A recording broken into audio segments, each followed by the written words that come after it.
சிவபுராணம். திரிபுரத்தை அழிக்கும் சிவபெருமான்.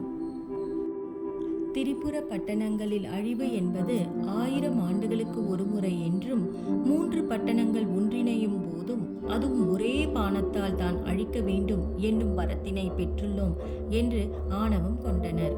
ஆனால் அவர்களை அழிக்க வருகின்றவர்கள் எம்பெருமானான சிவபெருமானுடன் வந்து கொண்டிருப்பதை அவர்கள் அனைவரும் மறந்தனர். அணையப் போகின்ற விளக்கு பிரகாசமாக ஒளிர்வது போல அசுரர்கள் அனைவரும் அனைத்து இன்பங்களையும் அனுபவித்ததோடு ஆணவத்தையும் வளர்த்து கொண்டனர். ஆணவம் எங்கே உதயமாகின்றதோ அப்பொழுதே அழிவிற்கான பாதைகளும் காலங்களும் வகுக்கப்பட்டுவிட்டன.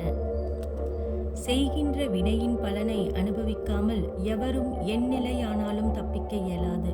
திரிபுர வேந்தர்களான அசுரர்களின் பட்டணத்தை அடைந்ததும் எம்பெருமான் மேருமலையான் ஆன வில்லை வளைத்து ஹங்காரம் செய்தார்.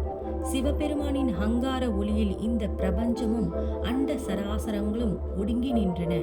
இதனால் தனித்தனியாக இருந்த 3 பட்டணங்களும் ஒரு கணப்பொழுதில் ஒன்றிணைந்தன. திரிபுரங்கள் ஒன்றிணைந்ததை கண்ட தேவர்கள் ஆனந்தம் கொண்டனர். அவ்வேளையில் அங்கு கூடியிருந்த அனைத்து தேவர்களும் சித்தர்களும் சிவபெருமானை துதித்து பாடினர். அவ்வேளையில் பிரம்மதேவரோ இதுவே திரிபுரத்தை அழிப்பதற்கான சிறந்த காலம் என்று கூறினார். மேலும் காலங்கள் தவறினால் திரிபுரம் பிரிந்து சென்றுவிடும் என்றும் அதனால் தாங்கள் உடனே பானத்தை ஏவ வேண்டும் பிரபுவே என்று சிவபெருமானிடம் கூறினார்.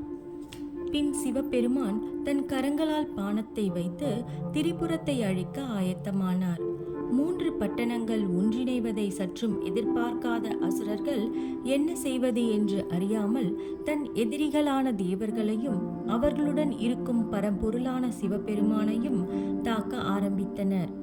இவர்களின் செயல்களால் சினத்தின் எல்லைக்கு சென்ற எம்பெருமான் தனது 3வது கண்ணான நெற்றிக்கண்ணை திறந்து திரிபுர பட்டணங்களை சினத்துடன் பார்த்தார்.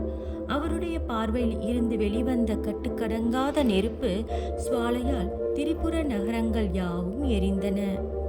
எம்பெருமானான சிவபெருமானின் பார்வையில் இருந்து வந்த நெருப்பு சுவாலையால் எரிந்து கொண்டிருந்த பட்டணங்களை கண்ட பிரம்மதேவர் சிவபெருமானிடம் இந்த அசுரர்களை அழிக்க அனைத்து தேவர்களும் ஒன்றிணைந்து உருவாக்கிய அஸ்திரத்தை பயன்படுத்த வேண்டும் என்று வேண்டினார். பிரம்மதேவரின் வேண்டுதலை ஏற்றுக்கொண்ட சிவபெருமான் பாசுதாஸ்திரம் என்னும் பானத்தை எரித்து கொண்டிருந்த திரிபுர பட்டணங்களை நோக்கி எய்தார். பானமானது கணப்பொழுதில் திரிபுர பட்டணத்தை நிர்மூலமாக்கி அங்கிருந்த அனைத்து அசுரர்களையும் அழித்து பின்பு சிவபெருமானின் கரங்களுக்கு வந்தது. அழிந்த திரிபுர பட்டணத்தில் மாய கலைகளில் வித்தகர்களின் போதனைகளை கேட்டாலும் எம்பெருமான் மீது நம்பிக்கை கொண்டு சிவபூஜையை கைவிடாது நடத்தி வந்த அசுரர்கள் சிவகணங்கள் என்னும் பதவியை அடைந்தனர்.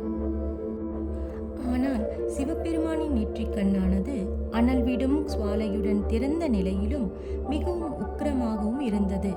அவரின் இந்நிலையை கண்ட பிரம்மா, திருமால் மற்றும் தேவர்கள் முதலானோர் என்ன செய்வது என்று அறியாமல் திகைப்புடன் நின்றனர்.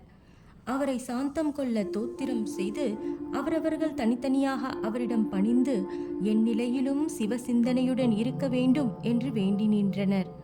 பிரபஞ்சத்தில் உள்ள உயிர்களுக்கும் எங்களுக்கும் இன்னல்களை ஏற்படுத்தி வந்த அசுரர்கள் அனைவரும் அழிந்துவிட்டனர். அனைவரின் இன்னல்களையும் போக்கிய சர்வேஸ்வரா கோபத்தை விடுத்து சாந்தம் அடைய வேண்டும் என்றும் இல்லையேல் அனைத்து உயிர்களும் மற்றும் பிரபஞ்சமும் பாதிக்கப்படும் என அங்கிருந்த தேவர்கள் மனமுருகி வேண்டி நின்றனர். பிரம்மதேவரோ சிவபெருமானிடம் நான் என்றும் உங்களிடம் பக்தியுடனும் சாரதி தொழிலும் எனக்கு என்றும் நிலை பெற்று இருக்க வேண்டும் என்றார்.